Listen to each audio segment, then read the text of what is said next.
Pursuit of the Truth, bab 193-194. Untuk melihat video selengkapnya, sahabat bisa kunjungi playlist yang telah Sabta Novel sediakan. Yuk mari, kita berimajinasi bersama dan masuk ke alur ceritanya.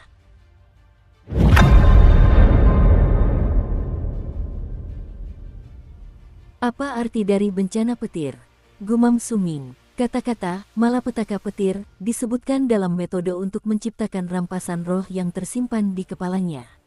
Dalam ingatannya, malapetaka petir hanya muncul karena penjarahan roh. Hukum alam tidak mengizinkan penggunaan manusia untuk wali guna menciptakan pil obat, apalagi menciptakannya menggunakan aura kematian. Itulah mengapa petir surgawi berubah menjadi malapetaka yang menimpanya. Tujuan sambaran petir ini adalah untuk menghancurkan pil obat, tetapi karena pil obat tersebut terlindungi oleh mayat, kekuatan petir setelah menyambar akan berkurang. Ketika mayat itu akhirnya hancur, pil obat akan tercipta. Suming sebenarnya tidak pernah benar-benar merenungkan deskripsi pil ini secara detail. Berdasarkan pemahamannya, ini adalah sesuatu yang mustahil untuk dia pahami. Namun, pada saat itu, ketika jantungnya berdebar kencang dan pikiran yang membuatnya bersemangat muncul di kepalanya, deskripsi pil itu terlintas dalam benaknya. Apa arti dari bencana petir? Jika kita menghilangkan kata bencana, yang tersisa hanyalah petir. Pikiran Suming berpacu. Dia tidak asing dengan petir. Ketika pertama kali datang ke negeri Pagi Selatan, dia melihat petir menyambar pepohonan. Pada saat itu, dia sudah menganalisisnya dan percaya bahwa itu karena batang pohon terlalu lembab. Itulah sebabnya petir tertarik ke sana, menyebabkan pohon-pohon itu langsung terbakar, hingga akhirnya yang tersisa hanyalah bahan-bahan yang dibutuhkannya untuk membuat pil obatnya. Namun, tampaknya ada beberapa ketidakakuratan dalam teori sebelumnya. Ada banyak pohon di hutan hujan, jadi mengapa pohon-pohon yang lebih tinggi menarik petir? Mungkin karena kelembapan pada pohon-pohon itu lebih tinggi, atau mungkin ada alasan lain di baliknya. Petir bisa menyambar pohon, lalu kali ini, mengapa tubuh He Feng menyerap semua sambaran petir dari bencana petir itu? Deskripsi dalam ingatanku terlalu samar, sepertinya bukan penjelasan yang tepat untuk ini. Suming tidak dapat memahami fenomena ini. Sebenarnya, ada perasaan dalam dirinya yang mengatakan bahwa petir adalah hal yang wajar. Adapun mengapa itu terjadi dan sumber penyebabnya adalah sesuatu yang tidak dapat dia pahami. Namun pada saat itu, jika dia ingin mewujudkan pemikiran gilanya itu, dia harus memahami semua ini sepenuhnya.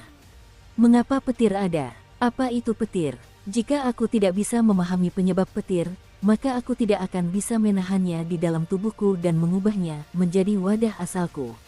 Ini adalah ide Suming, ide yang gila, tak terbayangkan, tetapi menarik. Namun, setelah berpikir sejenak, Suming harus menyerah. Dia tidak mengerti apa itu petir dan dari mana asalnya. Dia tidak yakin bisa membuat petir tetap berada di dalam tubuhnya. Pikiran-pikiran itu akhirnya berubah menjadi desahan. Suming tahu waktunya semakin singkat.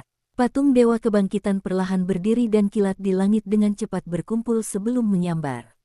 Seberapa keras pun dia melelehkan tulang berserker di tubuhnya, dia tidak bisa lagi menambah pembuluh darah. Itu bukanlah sesuatu yang bisa dia capai hanya dengan menggertakkan gigi untuk bertahan dan melewatinya. Kondisinya saat ini seperti botol batu yang sudah penuh. Sekalipun dia menuangkan lebih banyak air ke dalamnya, dia tidak bisa menambahkan lebih banyak air lagi ke dalam botol itu. Airnya hanya akan tumpah. Jika dia ingin memunculkan lebih banyak pembuluh darah, satu-satunya caranya adalah dengan memperbesar botol batu itu. Sebenarnya, begitu pembuluh darah ke-990 muncul di tubuh Suming, dia sudah penuh seperti botol batu dalam analoginya. Dia hanya bisa memunculkan 4 pembuluh darah lagi karena adanya kebangkitan yang menyatu ke dalam tubuhnya, yang secara tidak langsung mengubah tubuhnya, seolah-olah tubuhnya adalah botol batu, dan ukurannya menjadi lebih besar. Hal itu memungkinkannya untuk menyelesaikan transisi menjadi berserker yang telah bangkit kekuatannya dengan lebih baik dalam situasi di mana mustahil baginya untuk melakukan apapun untuk meningkatkan jumlah pembuluh darahnya. Namun, kemunculan kilat yang tak terduga mematahkan situasi yang sebelumnya tak dapat diubah ini, memberi Suming kesempatan sekali seumur hidup. Hal itu memungkinkannya untuk mewujudkan hal yang mustahil, menambah 4 pembuluh darah lagi. Namun kini, Ia kembali mencapai batas kemampuannya. Tidak mungkin dia bisa mengubah apapun agar botol batu itu berisi lebih banyak air dan agar pembuluh darah lain muncul di tubuhnya. Ini adalah sesuatu yang sepenuhnya dipahami Su Ming. Dia tahu bahwa bahkan pembakaran darah pun tidak dapat membantunya dalam hal ini. Aku tidak tahu bagaimana para leluhur berhasil mewujudkan 1000 pembuluh darah. Mungkin ada orang yang terlahir dengan potensi luar biasa sehingga mereka dapat menampung 1000 pembuluh darah di dalam tubuh mereka, tetapi aku bukan salah satunya. Aku tidak tahu bagaimana mereka melakukannya, tapi jika aku ingin memperbanyak pembuluh darah, ini satu-satunya caranya. Kilatan muncul di mata Su Ming. Dia dengan cepat berdiri dan menghentakkan kakinya ke tanah untuk melompat ke udara. Saat berada di udara, dia merentangkan kedua tangannya lebar-lebar. Tubuhku sudah penuh. Aku tidak bisa menambahkan pembuluh darah lagi. Satu-satunya cara yang terpikirkan olehku adalah dengan menghancurkan tubuhku sendiri, seperti memecahkan botol batu. Begitu retak, jumlah air yang dapat ditampungnya akan bertambah. Sekalipun tubuhku hancur, jika aku bisa memanfaatkan momen yang tepat dan bangkit, itu bukan hal yang mustahil. Mata Su Ming memancarkan ketenangan sekaligus kegilaan. Kegilaannya bermula dari idenya, dan ketenangannya berasal dari setiap tindakan terencana yang dilakukannya. Su Ming tidak bisa terlalu lama berada di udara. Tak lama kemudian, dia akan jatuh. Saat itu, dia merentangkan kedua tangannya lebar-lebar, dan suara dentuman keras langsung terdengar dari tubuhnya. Ketika suara itu bergema di udara, 994 pembuluh darah di tubuhnya berhamburan seolah-olah baru saja pecah dan terbakar. Jika aku menghancurkan tubuhku dan membuat diriku tidak lagi terkurung dalam botol, pasti aku bisa mendapatkan lebih banyak pembuluh darah. Teriak Su Ming dalam hatinya. Saat raungan keluar dari dalam tubuhnya, darah menetes dari mulut Su Ming. Darah juga mengalir keluar dari mata, telinga, dan hidungnya. Deru yang keluar dari tubuhnya mencapai puncaknya. Pembuluh darah di tubuhnya meletus. Saat itu terjadi, bagian pertama yang terpengaruh adalah tubuhnya. Persis seperti yang dia duga, botol batu itu pecah. Retakan tipis muncul di tubuh Su Ming. Seolah-olah tubuhnya telah terbelah. Begitu retakan itu menyebar, dia akan hancur berkeping-keping. Cahaya merah memancar dari celah-celah tipis dan menyebar keluar dari sana, bahkan menunjukkan tanda-tanda menyebar lebih jauh. Rasa sakit yang tak terlukiskan menyebar ke setiap sudut tubuh Su Ming. Itu adalah rasa sakit seolah-olah dia akan menghancurkan dirinya sendiri, rasa sakit yang tidak akan mampu ditanggung oleh orang biasa. Su Ming pun tidak mampu menahannya. Ekspresinya berubah, tetapi saat tubuhnya terus hancur berkeping-keping, pembuluh darahnya tiba-tiba membesar lagi. 995. Di suatu tempat yang tak terlihat oleh siapapun di kaki kanan Su Ming, pembuluh darah ke-995 muncul. Pembuluh darah tambahan itu mempercepat kerusakan tubuh Su Ming. Lebih banyak retakan muncul. Perasaan seolah-olah dia akan hancur dan mati memenuhi seluruh dirinya. Namun, senyum muncul di bibir Su Ming, yang tersembunyi di balik tudung. Senyum itu kejam. Kekejaman ini tidak ditujukan kepada orang lain, melainkan kepada dirinya sendiri. Dia selalu mengingat apa yang pernah dikatakan oleh sesepuhnya. Jika dia ingin mendapatkan sesuatu, dia harus mengorbankan sesuatu sebagai imbalannya. Semakin besar keinginannya untuk mendapatkan sesuatu, semakin besar pula pengorbanan yang harus dilakukannya. Hanya dialah yang dapat menentukan apakah pengorbanan itu sebanding dengan imbalannya dan apakah itu sepadan, bukan orang lain.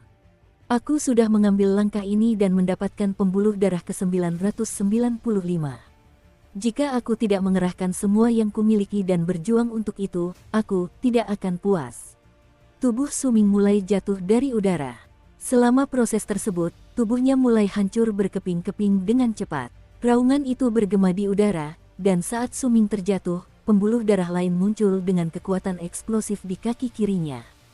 996. Pembuluh darah tambahan itu membuat tubuh Su Ming mencapai titik kritis. Kabut darah menyembur keluar dari tubuhnya, dan pandangannya kabur. Perasaan kematian memenuhi seluruh tubuhnya.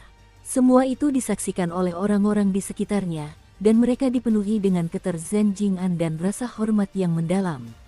Pada saat itu, semua orang yang masih sadar dapat melihat apa yang sedang Su Ming coba lakukan. Dari tindakannya saja, mereka dapat merasakan kegilaannya dan keinginannya untuk meningkatkan aliran darahnya. Saat Suming terjatuh, dia melihat wujud asli patung Dewa Kebangkitan yang mengenakan baju sirah hitam yang kini telah berdiri tegak. Ketika patung dewa itu berdiri, ia tampak seperti raksasa yang menjulang ke langit. Baju sirah hitam yang dikenakannya memancarkan aura ganas yang tak terbatas. Ia menatap Suming dengan dingin dan mengangkat tangan kanannya untuk menunjuk ke arah Suming. Ini terakhir kalinya, aku perintahkan kau, bangunlah. Saat suaranya menggema di udara, bahkan awan biru di langit pun berhenti sejenak. Suming mengangkat kepalanya dan mengeluarkan geraman rendah ke arah langit. Pembuluh darah. Tubuhnya hancur berkeping-keping. Botol batu itu benar-benar pecah, jubahnya pun ikut hancur. Kabut darah yang menyelimuti area di luar tubuhnya sepenuhnya menutupi wajah dan tubuhnya yang terkoyak sehingga tidak ada yang bisa melihat wajahnya. Saat tubuhnya mulai hancur, pembuluh darah Suming mulai membesar dengan kecepatan yang mengejutkan, seolah-olah batasan pada tubuhnya telah dicabut. 997, 998, 999, 999 pembuluh darah menutupi setiap sudut tubuh Suming yang hancur. Tampaknya tidak ada lagi ruang untuk menampung pembuluh darah ke-1000. Satu-satunya bekas yang tersisa adalah di bawah matanya, di bawah wajahnya yang mulai hancur, tersembunyi oleh kabut, bekas luka yang tertinggal ketika pecahan dari patung dewa berserker di gunung kegelapan yang hancur menggores wajahnya. Itu adalah bekas luka biasa, tetapi bagi Suming, ini adalah satu-satunya tanda yang tersisa dari gunung kegelapan di tubuhnya. Jika pembuluh darah ke-1000 muncul, bekas luka di wajah Suming akan menghilang dan digantikan. Saat satu-satunya tanda yang tersisa dari gunung kegelapan hendak menghilang, konflik muncul di mata Suming. Untuk terbangun dengan 1000 pembuluh darah, pemandangan yang langka bahkan di zaman para leluhur, dan menghapus satu-satunya jejak gunung kegelapan yang tersisa di tubuhnya, atau mempertahankan bekas luka ini dan menyerah pada pembuluh darah ke-1000. Itulah pertanyaannya. Jika kamu ingin mendapatkan sesuatu, maka kamu harus mengorbankan sesuatu sebagai imbalannya, hanya kamu yang dapat memutuskan apakah pengorbanan itu sepadan. Kata-kata tetua itu bergema di kepala Suming.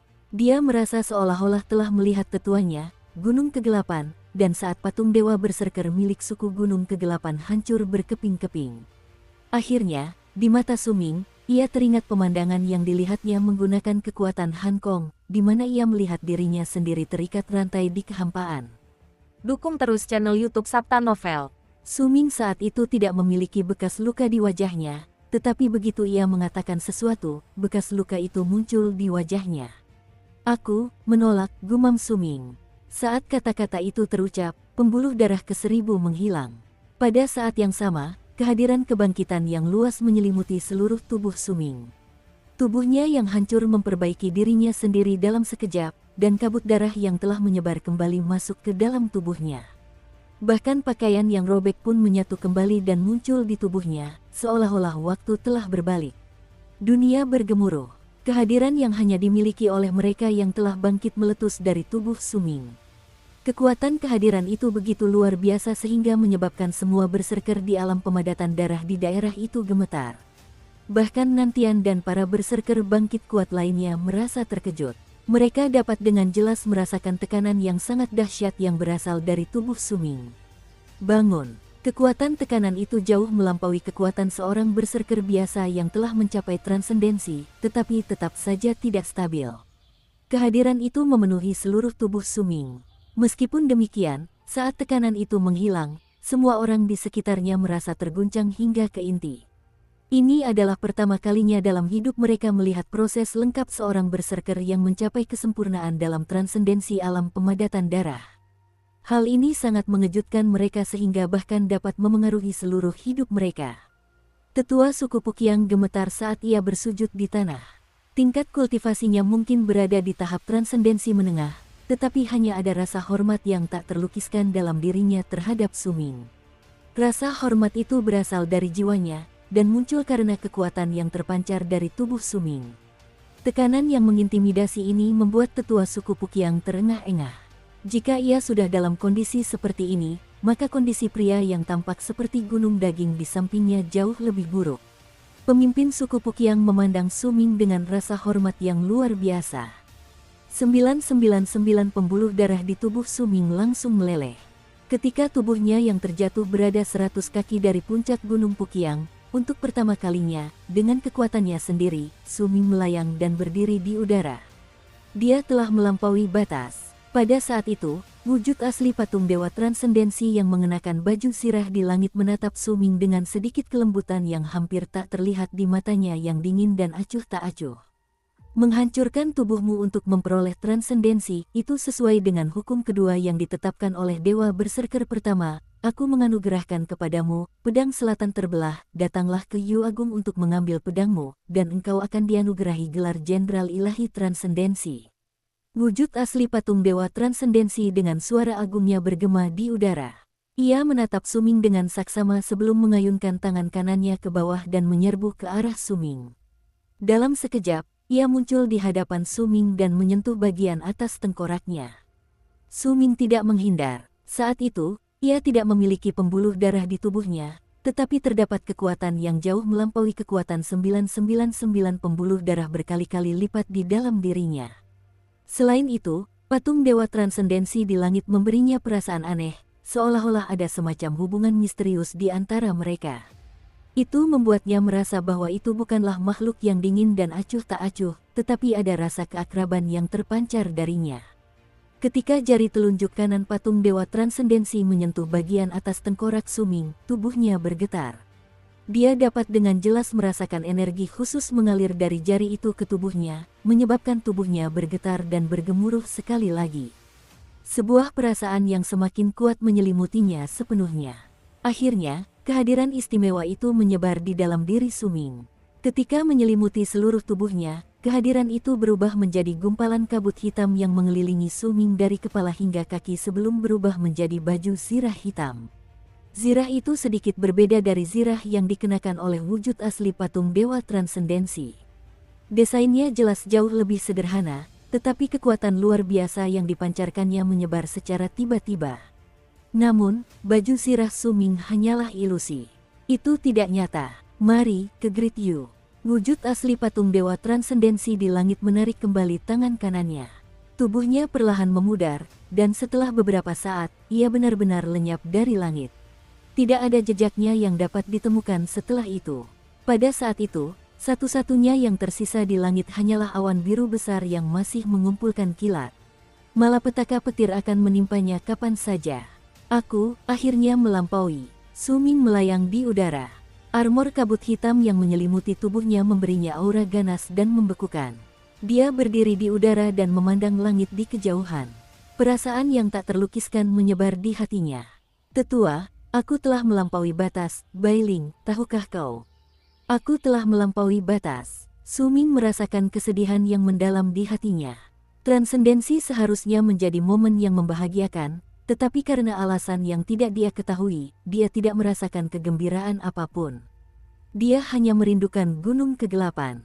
Sekalipun ia kini memiliki kekuatan yang melampaui batas kemampuannya bahkan bagi dirinya sendiri, sekalipun ia kini sesuai dengan namanya dan menjadi berserker terkuat di Gunung Han, sekalipun semua orang yang terlihat di area tersebut tidak terlalu mengancamnya, ia tetap tidak merasakan kegembiraan dan sensasi yang seharusnya ia rasakan setelah mencapai transendensi. Awan biru di langit bergemuruh. Namun, suara gemuruh itu tidak mampu meredam keriuhan dari Gunung Han dan ketiga suku tersebut. Suara itu bagaikan gelombang yang membesar hingga mencapai volume yang mengejutkan. Dia mencapai transendensi dalam penyelesaian agung alam pemadatan darah. Dan dia dianugerahi pedang pemisah selatan dan diberi gelar Jenderal Ilahi Transendensi.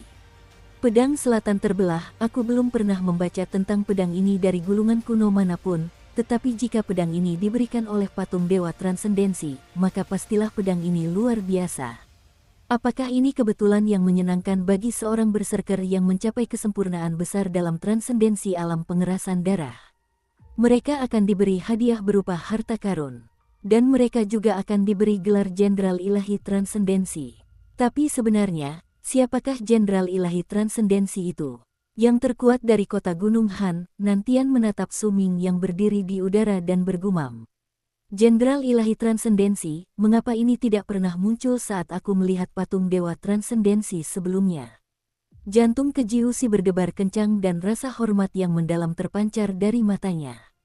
Xuanlun benar-benar tercengang. Semua emosi di hatinya digantikan oleh kebingungan.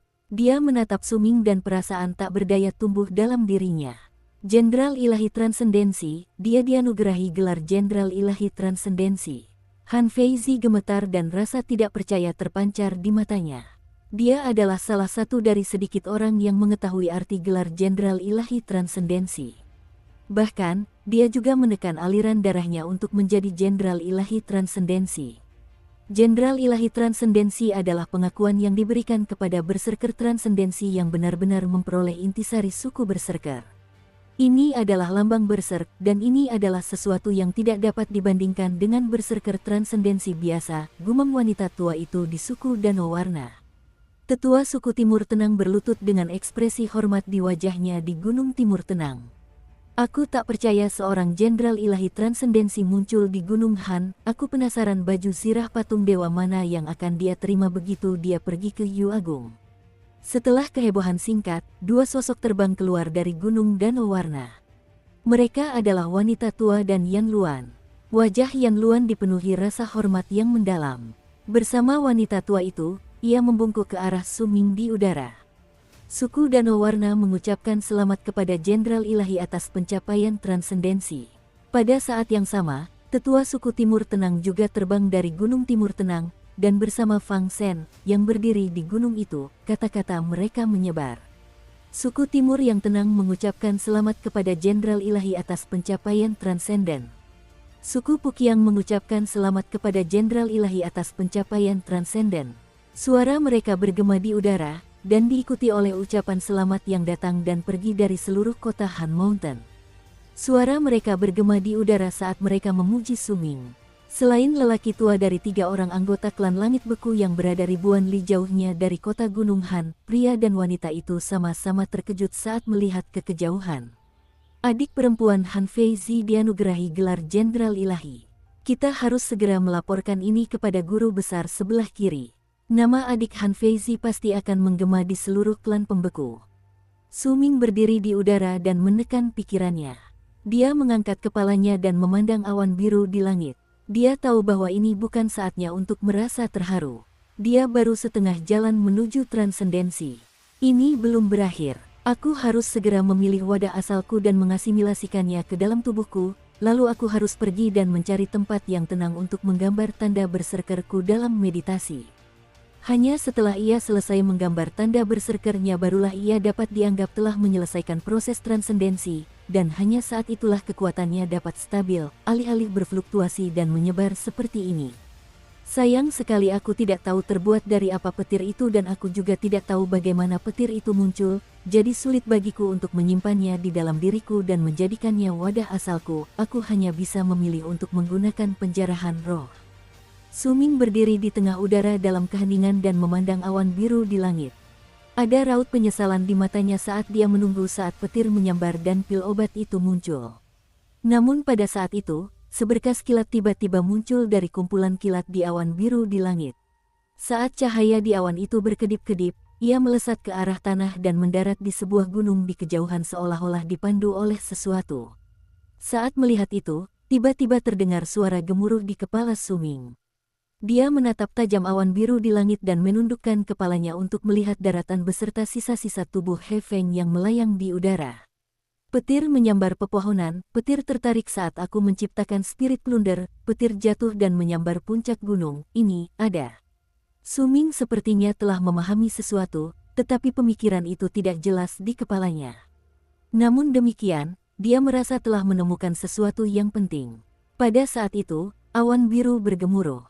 Banyak kilat berkumpul, tampak seolah-olah akan meledak, menyebabkan beberapa untaian tipis kilat yang berkeliaran di awan jatuh ke daratan di sekitar area tersebut.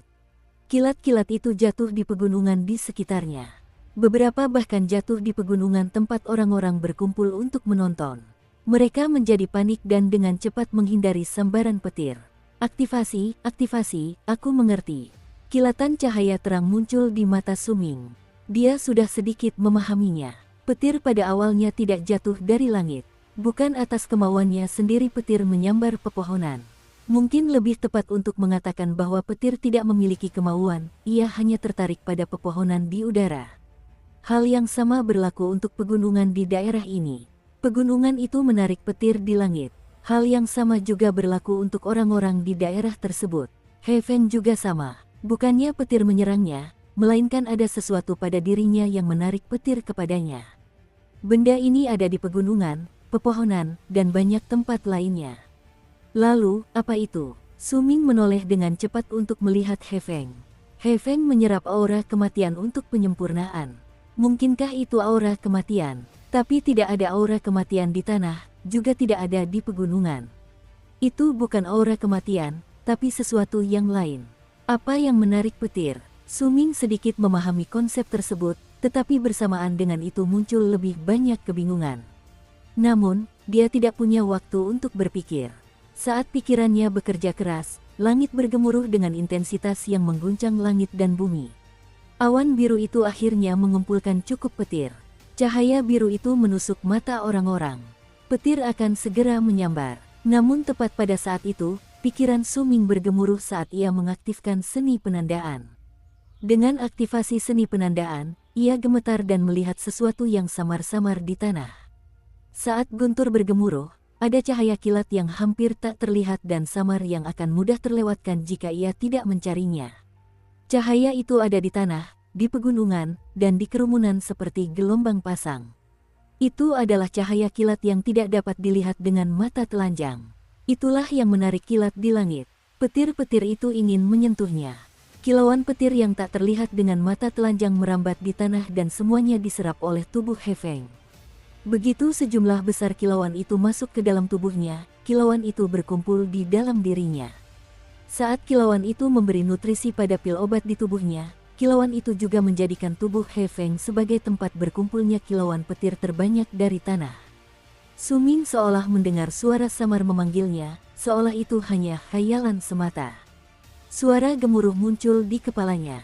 Dia mengerti. Pada saat yang sama, awan itu menyusut, seolah-olah seluruhnya terserap oleh sambaran petir. Akhirnya, hanya tersisa sambaran petir biru selebar sekitar 10 kaki, dan menyambar ke arah tanah dan tubuh He Feng, yang memanggilnya.